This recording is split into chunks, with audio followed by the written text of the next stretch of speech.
છેલ્લા કેટલાય સમયથી સમગ્ર રાજ્યભરનું ગુજરાત આંગણવાડી કર્મચારી સંગઠન તેમની વિવિધ માંગણીઓને લઈને કાર્યક્રમો આપી રહ્યા છે। હાલમાં આંગણવાડી બહેનો તારીખ 18, 19, 20 સુધી પોતાની માંગણીઓ નહીં સંતોષાતા તેમના કામથી અળગા રહેવાનો નિર્ણય કર્યો છે, જેને પગલે ઝઘડિયા તાલુકાની તમામ આંગણવાડીઓની બહેનો તારીખ 18 માર્ચથી 20 માર્ચ સુધી તેમના કામથી અળગા રહેશે અને તેમની 3 દિવસની રજાનો રિપોર્ટ ગણવામાં જણાવ્યું છે। મળતી વિગતો અનુસાર ગુજરાત આંગણવાડી કર્મચારી સંગઠનના પડતર માંગણીઓના કારણે તેઓ વિવિધ કાર્યક્રમો જાહેર કરી રહ્યા છે કે જે પૈકી તારીખ 18 માર્ચથી 20 માર્ચ સુધી તેઓ તેમના કામથી અળગા રહેશે અને ત્યાં સુધી તેમની રજાના રિપોર્ટ કરવા જણાવ્યું છે। ઝઘડિયા તાલુકા આંગણવાડી કર્મચારી સંગઠન દ્વારા ઝઘડિયા CDPOને આપેલ આવેદનપત્રમાં તેમણે જણાવ્યું છે કે ઘણા સમયથી આંગણવાડી વર્કર અને હેલ્પર પોતાના મૂંઝવતા પ્રશ્નો જેવા કે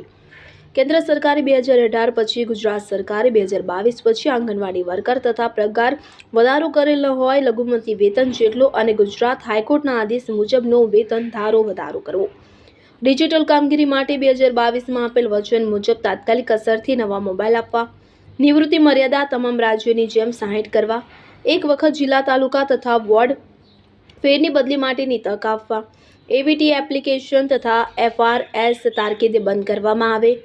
સાથે જ અન્ય એપ્લિકેશનનું કામકાજનો બોજો ઓછો કરવામાં આવે, ઉનાળામાં વેકેશન દરમિયાન બાળકો આવતા ન હોય, આંગણવાડી વર્કર હેલ્પર માટે સાથે વેકેશન આપવા બદલ તમામ પ્રકારના બિલો, રજિસ્ટરના ખર્ચાઓ તથા ઉજવણીના ખર્ચાઓ, મકાન ભાડા સહિતના તમામ બિલો નિયમિત કરવામાં આવે તથા 10 માર્ચ મુખ્યમંત્રીને રૂબરૂ આપેલ રજૂઆત અને તે પછી સરકાર સમક્ષ રજૂ કરાયેલા આવેદનપત્રોની માંગણીઓ ઉકેલવા રજૂઆત કરવા આવ્યા છે, પરંતુ તેનો કોઈ યોગ્ય નિકાલ આવતો નથી। તેનો નિકાલ લાવવા બાબત વધુમાં તેમણે જણાવ્યું છે કે આંગણવાડી વર્કરો અને હેલ્પરો સરકારને તથા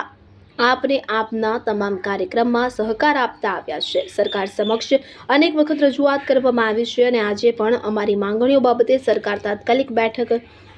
યોજી તેનો ઉકેલ લાવે તેવી માંગણી કરી છે। બંધારણ અને લોકશાહી ધોરણે જે અધિકારો એમને મળ્યા છે તે અધિકાર મુજબ અમારી માંગણીઓ માટે તારીખ 18 માંથી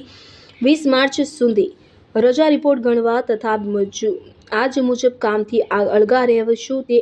આપને જણાવી દઈએ છીએ। તો અમારા રજૂઆત ઉપર સુધી પહોંચાડવા માટે પણ આપને વિનંતી કરી છે તેમ જણાવ્યું હતું। તો વધુમાં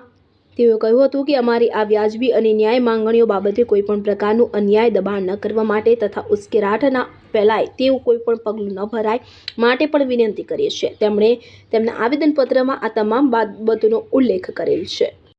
મારું નામ રાગિણીબેન જસવંતસિંહ પરમાર, હું ગુજરાત આંગણવાડી કર્મચારી સંગઠનના રાજ્ય પ્રમુખ છું। અમારા સંગઠન વતી 3 દિવસની હડતાલ જાહેર કરેલી છે અને તેની અંદર અમારા ઘણા પ્રશ્નો છે। પહેલો મુદ્દો અમારો પગાર વધારાનો છે અને બીજો પ્રશ્ન અમારા મોબાઈલનો છે। અમારા મોબાઈલો જે અંદર જે